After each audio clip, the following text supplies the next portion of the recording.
Berlin, novembre 1884. Palais du chancelier Bismarck. Une conférence internationale est organisée. La conférence de Berlin, c'est son nom, est aujourd'hui oubliée.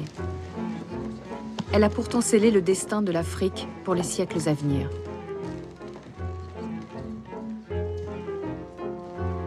Son objectif, à l'heure où la fièvre civilisatrice bat son plein, se mettre d'accord entre occidentaux sur des règles d'occupation du continent. Les discussions vont durer plusieurs mois.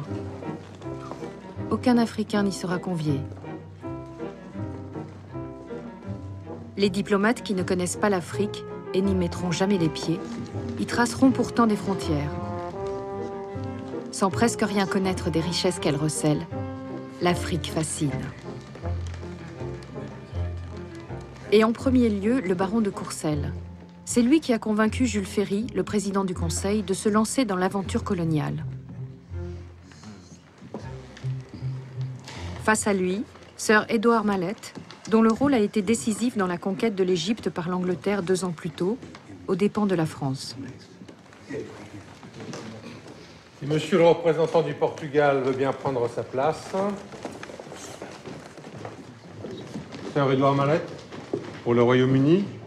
Le Portugal et l'Angleterre s'étaient entendus pour prélever des taxes à l'embouchure du fleuve Congo, sans l'accord des autres puissances. Ce fut le prétexte saisi par l'Allemagne et la France pour organiser la conférence. Son Altesse Sérénissime, le prince de Bismarck, chancelier de l'Empire d'Allemagne. Les archives diplomatiques révèlent les transcriptions des paroles échangées dans un français parfait. Elles permettent de reconstituer les moments clés de la conférence.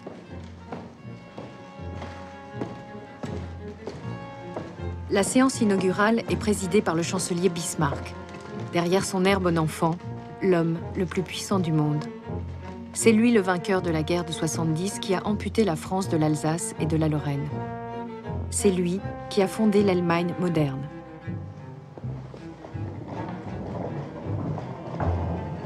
Je tiens en premier lieu à partager avec vous la satisfaction de voir cette réunion se tenir.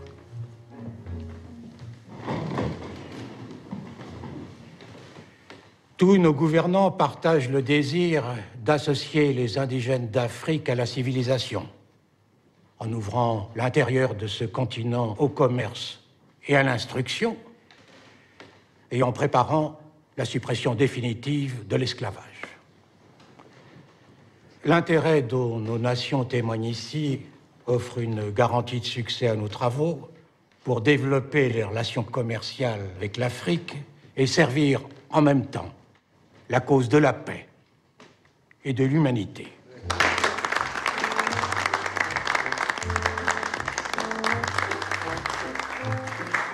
La conférence voulait écrire une page glorieuse de l'histoire. Elle en a écrit une des pages les plus sombres. Les diplomates apparaissent démunis face aux enjeux qu'ils affrontent. Preuve que la colonisation n'a pas été pensée.